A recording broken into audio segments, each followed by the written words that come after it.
Hello and welcome. We are the creators of Caring Through COVID. My name is Katie Vanderveen. Maria Gonzalez. And I'm Sahrai Luna. And our goal is to close the distance one care bag at a time. It all started when we were brainstorming ideas for this year's project. I work as a CNA at the Wakefield Healthcare Center, and I have personally experienced the toll that COVID-19 has taken on my fellow healthcare workers, the residents of the care center, and me. When Sahrai told us what she was witnessing, we immediately knew that we needed to show our appreciation for local healthcare workers.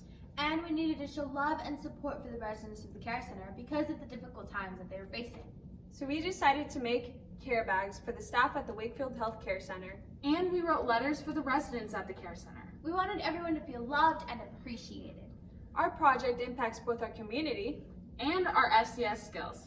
These skills being budgeting, shopping, project management, and teamwork. Our project also relates to FCCLA Standards 1.0, Career, Community, and Family Connections. 7.0, Family and Community Services. 13.0, Interpersonal Relationships. And our project also relates to 4 of the 8 FCCLA purposes. These purposes being 1, 3, 5, and 7. The first purpose is to provide opportunities for personal development and preparation for adult life. The third purpose is to encourage democracy through cooperative action in the home and the community. The 7th purpose is to promote greater understanding between youth and adults. The 7th purpose is to prepare for the multiple roles of men and women in today's society. Keeping all of this in mind, our group decided to do a fundraiser to help purchase the items that would go into the bags. And the project supplies. So we came up with Wrapped Up for Care. And since we knew that we wanted to incorporate our Christmas time into our project, we knew that this was the perfect project to do.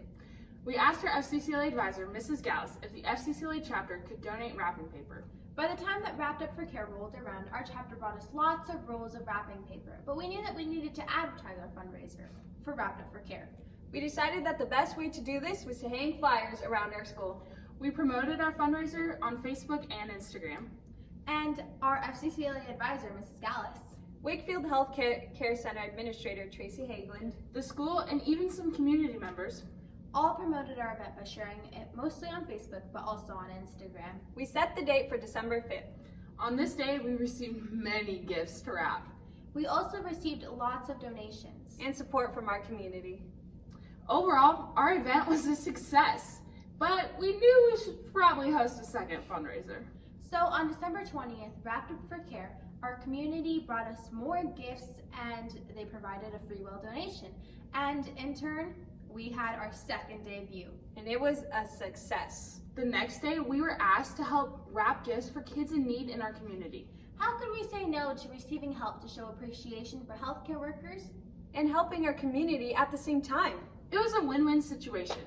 Now that we had $465 from fundraising, we knew that we were ready to purchase supplies.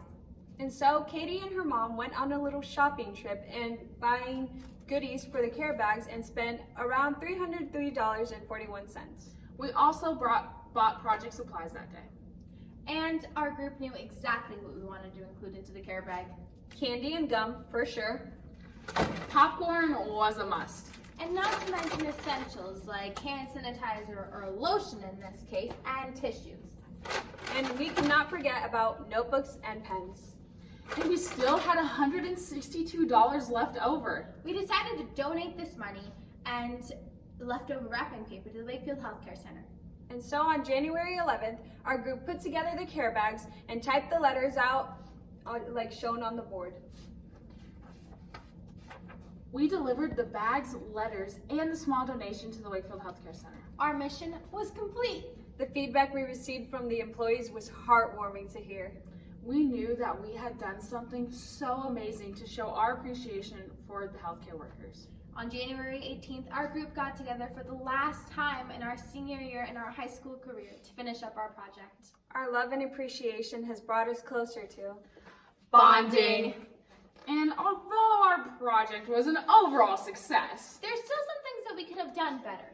One thing that we could have done better was to promote better our second Wrapped Up for Care event. We also could have given masks to all the resident and staff members at the Wakefield Healthcare Center. Although these are examples of things that we could have done better, we are proud that our small token of appreciation made an impact on the staff and the residents of the Wakefield Healthcare Center. Caring Through COVID was advertised on our school's Facebook site. And Mrs. Gallus' stellar FCCLA Instagram page. Caring Through COVID was also advertised at our high school and around the community by not only ourselves, but also by flyers that we hung up. Everything we did in Caring Through COVID helped us to achieve our ultimate goal: Closing the distance one care bag at a time. During these tough times, healthcare workers may feel underappreciated, and residents in long-term healthcare facilities may feel alone. And that's where we came in. Our care bags and letters showed our appreciation for these workers and residents. It's okay for healthcare workers to feel burnt out and for residents to feel alone and scared, but they deserve to know that someone in the community loves and appreciates them. Now to answer some of the judges' questions. Some skills that we improved upon while doing this project included teamwork and budgeting. As seniors, we will soon have to face the world as adults. Learning to work with others will help improve our relationships in our personal lives and our professional lives. Improved budgeting skills will also help us to both survive and succeed in the financial real world.